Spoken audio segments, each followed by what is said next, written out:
Shalom, salam podcast Expo CCM 116. Kita akan belajar Roma 8 ayat yang kelima. Seperti apakah hidup menurut roh? Dalam Roma 8 ayat 1 sampai 17, Rasul Paulus berfokus pada peran Roh Kudus dalam kehidupan sehari-hari orang percaya dengan membandingkan dua cara hidup yang berbeda. Satu menurut daging, yang lainnya menurut roh. Paulus menunjukkan kepada kita cara memanfaatkan kuasa rohani yang memampukan kita untuk menyenangkan Allah, menaatinya, melakukan kehendaknya. Sebab mereka yang hidup menurut daging memikirkan hal-hal yang dari daging, mereka yang hidup menurut roh memikirkan hal-hal yang dari roh. Ayat yang kelima, hidup menurut roh berarti membiarkan kebajikan dan perhatian rohani ketimbang hal-hal duniawi dan kedagingan mendominasi pikiran kita dan mengubah perilaku kita.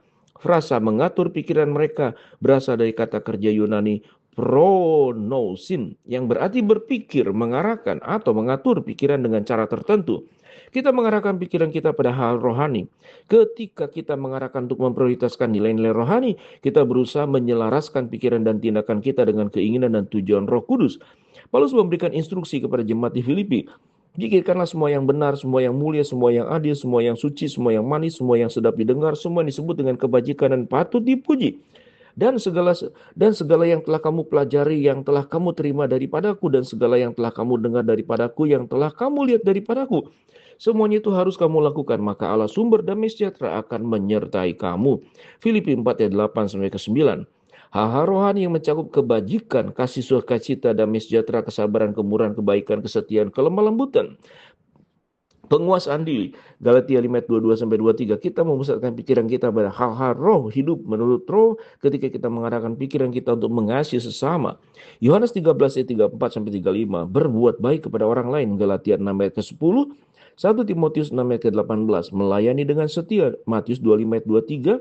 1 Korintus 4 ayat yang kedua. Dan bersikap lemah lembut. Efesus 4 ayat yang kedua. Serta menguasai diri. Titus 2 ayat yang ke-12. Hidup menurut roh menghasilkan kehidupan yang ditandai dengan kebijaksanaan rohani saat kita mencari bimbingan Tuhan dalam segala hal. Roma 8:14. Kepada jemaat di Galatia, Paulus menjelaskan, jadi kukatakan biarlah Roh Kudus memimpin hidupmu, supaya kamu tidak melakukan apa yang diinginkan oleh dagingmu, sebab dagingmu menginginkan kejahatan yang bertentangan dengan keinginan roh, dan roh memberikan kepada kita keinginan yang berlawanan dengan keinginan daging. Kedua kekuatan ini terus-menerus berperang. Galatia 5 ayat 16 sampai 17. Untuk hidup menurut roh, kita harus hidup menurut roh. Galatia 5 ayat 25. Dalam bahasa aslinya, frasa ini terjemahkan sebagai hidup menurut roh, mengacu pada jenis ketaatan dan diperlukan seorang prajurit untuk berjalan dalam barisan atau garis lurus. Seorang percaya mengikuti roh, berhati-hati untuk tidak menyesuaikan diri dengan pola dunia ini, tetapi diubah oleh pembaharuan pikirannya. Kemudian dia akan dapat menguji dan menyetujui apa kehendaknya, kehendak Tuhan, kehendaknya yang baik dan berkenan kepadanya dan yang sempurna. Roma 12 ayat yang kedua. Hidup menurut roh berarti berserah kepada kendalinya, mengikuti pimpinannya dan tunduk kepada pengaruhnya. Setiap saat itu adalah kebalikan dari menolak dan mendukakan roh. Kisah Rasul 7:51, Efesus 4 ayat yang ke-30. Kita hidup menurut roh ketika kita menetapkan pikiran kita pada perkara di atas, bukan pada perkara yang di bumi. Kolose 3 ayat yang kedua, lihat juga dalam Matius 16:23 dan Filipi 3 ayat 19. Kita mengabdikan diri untuk mempelajari firman Tuhan. 2 Timotius 3 ayat 14 sampai 15, Kolose 3 ayat 16, sehingga kita memiliki pikiran Kristus. Filipi 2 ayat yang kelima, 1 Petrus 4 ayat yang pertama, dan penerangan untuk diikuti dalam ajaran-ajarannya. Mazmur 119 ayat 105, 2 Timotius 3 ayat 16, 2 Petrus 1 ayat 19. Hidup menurut roh adalah cara hidup baru yang dimungkinkan oleh Allah melalui pengorbanan Yesus di kayu salib.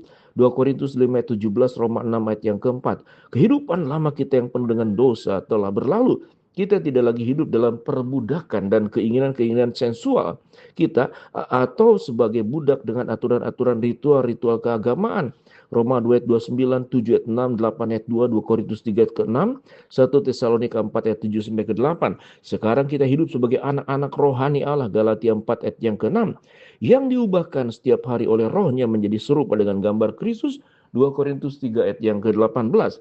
Sebagai orang percaya kita punya pilihan. Kita dapat hidup dikuasai oleh keinginan-keinginan dan arahan-arahan daging. Tetapi kehidupan seperti itu adalah musuh Allah dan akhirnya berakhir dengan kematian. Roma 8 ayat yang ke-6, Filipi 3 ayat 19. Cara lain yang dapat kita lakukan adalah hidup menurut roh. diberdayakan oleh Roh Kudus, selalu berusaha untuk menyenangkan Allah dengan pikiran dan tindakan-tindakan kita. Jalan ini menuntun kita kepada hidup dalam damai sejahtera. Roma 8 ayat yang ke-6. Shalom.